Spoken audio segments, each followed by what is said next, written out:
na verdade, eu saio do interior. Eu sempre gosto de falar que eu cresci no interior, porque eu acho que isso traz um certo aspecto que profissionalmente é relevante no jeito de trabalhar, no jeito de operar. No interior, principalmente interior, cidade pequena, eu sou de São João da Boa Vista, é uma cidade que na época devia ter seus, quando eu vivi lá, os seus 60 mil habitantes, 65 mil habitantes. É uma cidade onde a convivência das diferenças é uma prática usual da cidade, porque você tem poucas escolas, você tem uma ou duas escolas públicas, uma ou outra escola particular, você tem a rua onde todo mundo se encontra. Então, eu acho que o interior te ensina a viver a diversidade, a viver... As pessoas todas se encontram nos mesmos lugares. Eu acho que essa é uma característica de quem cresceu no interior nesta época que eu vivi, né? Então, eu acho que isso fez parte um pouco da minha história, de aprender a olhar as diferenças de uma maneira muito cotidiana, muito simples, muito corriqueira, muito usual. Quando você pega uma cidade grande, onde normalmente as crianças brincam todas juntas, né, no mesmo prédio, vão para a mesma escola, que são todas da mesma classe social, né, vão com seus ônibus de escola, ou vão levadas pelos pais, a possibilidade de conviver com a diferença é menor. Eu acho que o interior te dá essa característica. Então, eu venho para São Paulo fazer engenharia, eu vim estudar engenharia.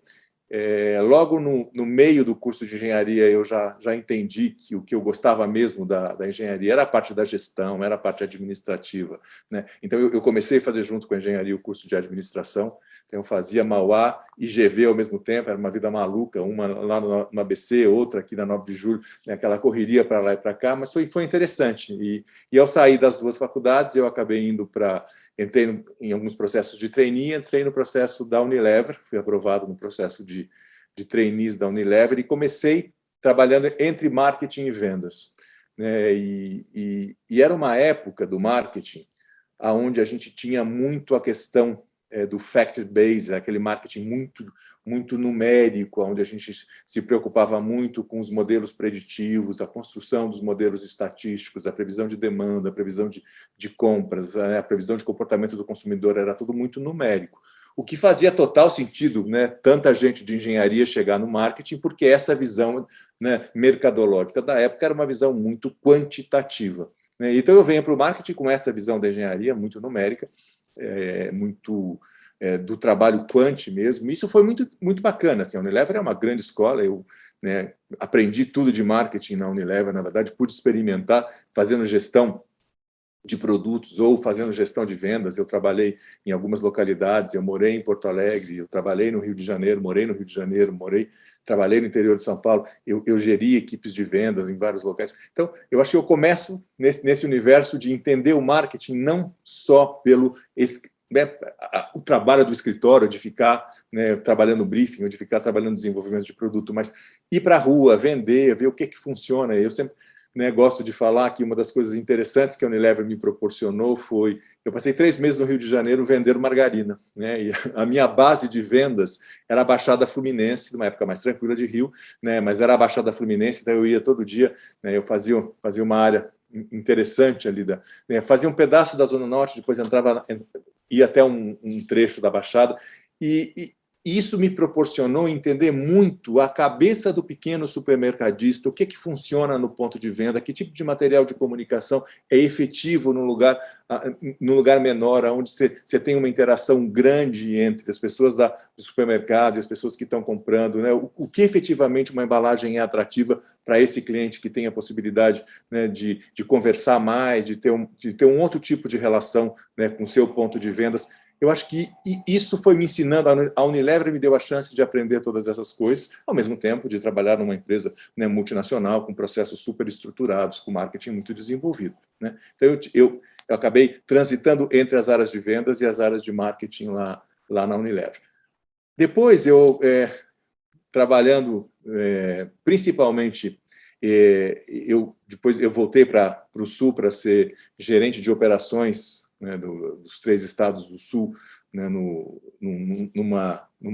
trabalho novo de distribuição que eles estavam fazendo, de dar mais liberdade, né, na época se falava em reengenharia, de dar mais de distribuir mais os poderes e não ser tão centralizados. Eu trabalhei muito no Sul, a questão da distribuição, então eu fui também Key Account, eu trabalhei com as contas dos grandes atacadistas, dos grandes varejistas, e isso atraiu um pouco, talvez, a atenção da Kodak na época, que queria abrir o seu trabalho de massa. Interessante, porque a Kodak, né, nesta época, nós estamos falando dos anos 90, né, nesta época, final dos anos 90, a Kodak só trabalhava com lojas especializadas de fotografia, né? E trabalhar com lojas especializadas faz com que, do ponto de vista de marketing, você tenha uma configuração clara, porque você tem uma loja que só vende fotografia, com balconistas especialistas em fotografia que podem auxiliar quem entra lá dentro com todos os seus produtos. Então, tinha um desenvolvimento de produto, né, de uma maneira específica para essa configuração, tinha uma distribuição específica para essa configuração,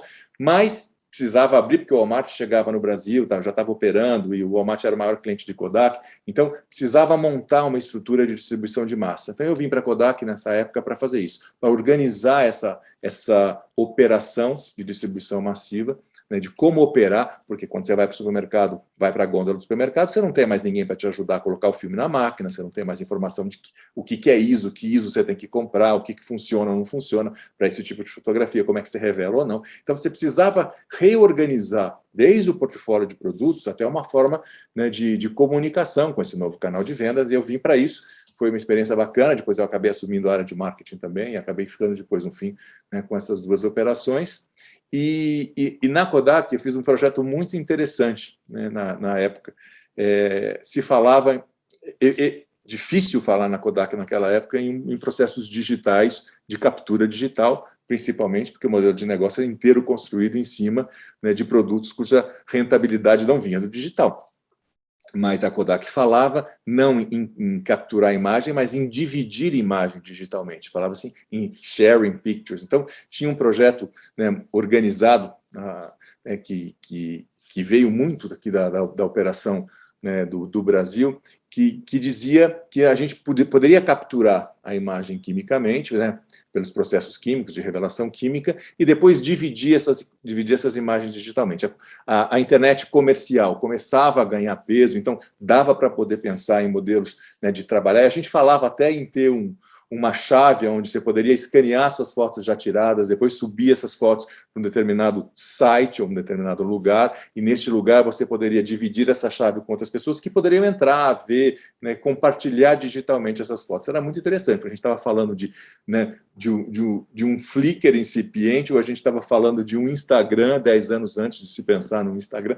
Era um modelo muito interessante, que, claro, não deu certo, como a gente já sabe, né, não foi para frente, mas eu consegui experimentar muito do digital no momento em que o digital se consolidava. Então, eu pude trabalhar com tecnologia, com pensar desenvolvimento de site, com pensar produtos, né, para o ambiente digital, de que maneira a operação digital poderia se consolidar no momento em que a internet comercial ganhava corpo no Brasil e tudo mais. Isso chamou a atenção da Fiat. Eu vim para a Fiat no começo dos anos 2000 para poder estruturar a parte do trabalho digital da Fiat, para construir a presença digital da Fiat. Inteligentemente, a Fiat, na época, falava em... havia uma rejeição grande aos produtos da Fiat, e grande parte dessa rejeição, grandíssima parte dessa rejeição, era de pessoas que nunca tinham entrado num carro da Fiat. Então, trabalhar com os novos consumidores que chegavam à marca, que tinham um outro tipo de visão, portanto, né, que tinham uma ligação com a internet mais forte, que precisavam fazer, que precisava o movimento da Fiat fazer com que ela ficasse mais jovem, tivesse mais atratividade ao público jovem, fazia sentido. Então, eu vim para esta área, para essa diretoria, para construir a presença digital da marca, para construir os modelos, e a construir mesmo, né? Quando eu cheguei assim, não tinha nem os sistemas eram web-based, assim, tudo era desconectado, não existia, né? Então, teve todo um trabalho de infraestrutura grande com a IT para poder reorganizar os pensamentos, né? Reorganizar os processos digitais. Então, eu entro na Fiat pelo lado digital, e foi para o digital que efetivamente a Fiat faz a sua transformação, claro, ligada a um grande trabalho de qualidade, um grande trabalho de desenvolvimento de produto, enfim, todo um trabalho. E a partir daí, eu saio dessa diretoria estratégica, depois assumo a área de comunicação, a área de marketing, a área de relacionamento, e aí eu entro, né, para as operações todas da Fiat, acaba assumindo o Brasil, a América Latina, as outras marcas que chegaram, enfim, aí foi toda a minha história de Fiat. Então, uma história que sai lá do interior, né, e acaba, na verdade, falando também, né, as cidades, por maior que seja, são sempre cidades muito pequenas, né? A gente sempre fala, né, com as localidades, com os nossos contatos, então eu acho que a gente, né, sempre acaba guardando dentro da gente todas essas histórias que fazem parte da própria construção, né, e que são construções restritas, pequenas, né, de amplitudes, né, que você pode dar a mão para todo mundo. Isso é muito bom. Você sabe que eu tenho pensado muito, né, sobre o futuro do marketing. Eu estou até organizando, talvez eu escreva alguma coisa sobre isso. Eu estou pensando bastante, eu estou com mais tempo para pensar essas coisas hoje. Se a gente olhar como um movimento, eu acho que a gente pode identificar pelo menos três grandes etapas do marketing, né, na nossa operação, né, na nossa gestão Brasil, na nossa gestão região, né? E mesmo mundialmente, eu acho que são movimentos que não são diferentes do que a gente vive, até porque as corporações são todas globalizadas e têm processos muito internacionais. Mas eu acho que a gente viveu aí nos anos 90, até os anos 90, essa fase do marketing quantitativo, do marketing fact-based, né? Onde tudo era numérico, né? Então, você tinha modelos para determinar produção, modelos para determinar consumo, modelos para determinar vendas, modelo para determinar comportamento do consumidor. Todos essas equações ou essas organizações estatísticas e matemáticas faziam com que o marketing tivesse esse direcionamento muito numérico, né? E a gente tinha uma valorização enorme das pesquisas quantitativas, os institutos de pesquisa tinham fontes muito estruturadas de dados quantitativos e as decisões eram muito tomadas olhando este retrovisor de um comportamento passado, e este comportamento passado determinava o futuro, né? Então, a gente viveu muito, eu vivi muito, eu cheguei no marketing por isso, né? Esse grande trabalho numérico que o marketing tinha. Depois, quando a gente entra nos anos 2000, mais ou menos, final dos anos 90, começo dos anos 2000, pelo menos a primeira década, a gente entra numa segunda fase, que é que eu chamo do caldeirão das humanidades, quando a gente começa a perceber que até para fazer as tantas microsegmentações que eram importantes, não dava mais para olhar matematicamente o comportamento dos consumidores, era preciso ir muito mais à frente e entender os comportamentos de uma maneira um pouco mais estruturada. Daí as ciências humanas entram, né, para fazer um contraponto, e aí a gente tem uma retomada da psicologia do consumo, a gente tem uma retomada da sociologia do consumo, entram para o marketing a antropologia, a gente começa a falar antropologia de marca, a gente começa a falar de netnografia, né, para as questões digitais, a semiótica entra com uma força grande. Então, a gente começa a se apropriar um pouco, o marketing começa a se valer das ciências humanas para dar conta de entender os comportamentos, as relações do consumidor com a marca. Então, a gente entra numa fase mais humana. Não que a gente tenha, né, aberto mão da questão quantitativa, mas tem uma somatória aí de esforços, e eu acho que tem essa característica do marketing desse ano 2000, pelo menos, é esse olhar mais sociológico, esse olhar mais comportamental, esse olhar mais humano com relação ao comportamento, né, das pessoas e a relação das pessoas com a marca.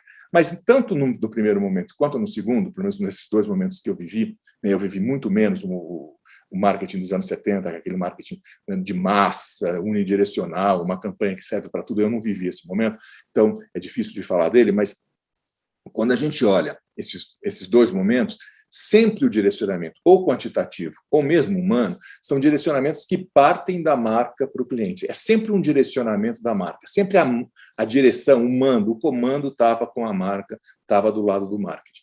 Quando a gente começa a entrar com a estruturação, com a consolidação das redes sociais, quando a gente começa a ter um comportamento social no digital que a gente não tinha no começo dos anos 2000, esse comando sai da mão de marketing e a gente começa a dividir esse comando, né, a criação de conteúdo, a voz, né, o que se fala da marca, tudo isso sai da mão de marketing, ou pelo menos sai da totalidade da mão de marketing e passa a ser dividido com os consumidores. Então, a gente entra num outro formato de marketing que precisa dar conta, não mais, né, eu falo que a gente tinha na primeira fase, era completamente monólogo. Na segunda fase da humana, a gente passa a ter um monólogo a dois. Um fala, depois o outro fala, depois o outro fala. Eu acho que as redes sociais instituíram o diálogo. Instituir o diálogo é instituir resposta no tempo real. Instituir resposta no tempo real precisa fazer com que o marketing se adapte completamente ao jeito de operar. Se adapte ao ponto de a quem eu dou voz para falar? Que voz é essa que a marca vai ter? Como é que eu me apresento em tempo real? Como é que eu estou hábil para, em tempo real, conseguir responder as demandas todas que são feitas? Ou seja, a gente continua olhando para trás, a gente continua olhando para os modelos, só que esses modelos precisam dar conta de me ajudar a responder na hora. Eu preciso me valer disso tudo para ter, né, decisões que são decisões momentâneas. E esse é o momento que a gente vive hoje, né? Este marketing voltado por curtíssimo prazo, voltado para as respostas iminentes, né, para as interações que se fazem na hora em que elas acontecem. Ninguém tem tempo de esperar, né, de preparar a resposta, de organizar processos. Eles precisam acontecer no tempo real. Esse é o período que a gente vive hoje. Para o bem e para o mal. Eu acho que para o bem faz com que as marcas tenham mais humanidade, que as marcas assumam falhas, que as marcas se apresentem de uma maneira mais próxima dos seus consumidores. Mas para o mal, eu acho que também existe muito mais risco, existe muito mais despreparo, existe muito mais chances de erro, e existe um excesso de foco no curto prazo, né? A gente hoje está muito mais preocupado em entregar resultado no fim de semana do que efetivamente o resultado do ano, né? Ou seja, a preocupação de entregar vendas no fim de semana é muito maior que a preocupação de construir marca no médio e no longo prazo. Portanto, a essência nossa no marketing, que é construção de relações duradouras, estruturação de marcas permanentes, construção de processos que dão longevidade, que dão lealdade, que dão estruturação para o longo prazo, eles perdem relevância, e esta atuação do vender, vender, vender no curto prazo, né, de resultados de curtíssimo prazo, ganham força. Então, eu acho que existe, junto com esta nova organização que traz para marketing figuras que a gente nunca teve, a gente tem redator lá dentro, a gente tem gente que, né, cientista de dados, a gente tem uma outra configuração de equipe de marketing, faz com que marketing também perca relevância dentro das decisões estratégicas, porque está muito voltado para o curto prazo, está muito voltado para resolver as questões do dia a dia. Então, eu acho que o futuro, a meu ver, o desenho é como é que a gente vai conseguir dar conta de resolver essas demandas, porque essas demandas não vão deixar de existir. Então, como é que a gente cada vez mais se prepara para programar mais as nossas interações, né? E é programar mesmo, né? Tanto é que as ações de mídia chamam programática porque elas são organizadas, porque elas são estruturadas, porque elas são rotinizadas, tanto quanto eram nos anos 90, né? Do ponto de vista de gestão. Mas, ao mesmo tempo, elas precisam ter um grande pensamento de organização futura, que não dá para ter tantas discussões hoje dentro da empresa, para fazer com que as marcas permaneçam, gerem atratividade, gerem lealdade, gerem adequação à conversa com seus públicos. Então, eu acho que a gente vai ter aí um certo redirecionamento do marketing para pensar um pouco mais no longo prazo, um pouco mais, resgatar um pouco mais das estruturações de marca, ter muito mais trabalho de posicionamento social. As marcas precisam conversar mais e, portanto, elas precisam assumir determinadas posturas com relação a questões sociais, a questões ambientais, a questões humanas, a questões, eventualmente, políticas. Ou seja, a área de marketing vai ter que dar conta de como se adequar a esse tipo de comportamento que, hoje, eu acho que ainda não está sendo feito. Alguns falam que é o fim do marketing, mas a gente já ouviu falar de fim da história, fim da política, fim da democracia, fim de tanta coisa, né? Eu não acredito que seja fim de marketing, eu acho que seja só um recomeço muito produtivo que a gente vai ter daqui para frente. Eu acho que é super importante, assim, né? De novo, assim, né?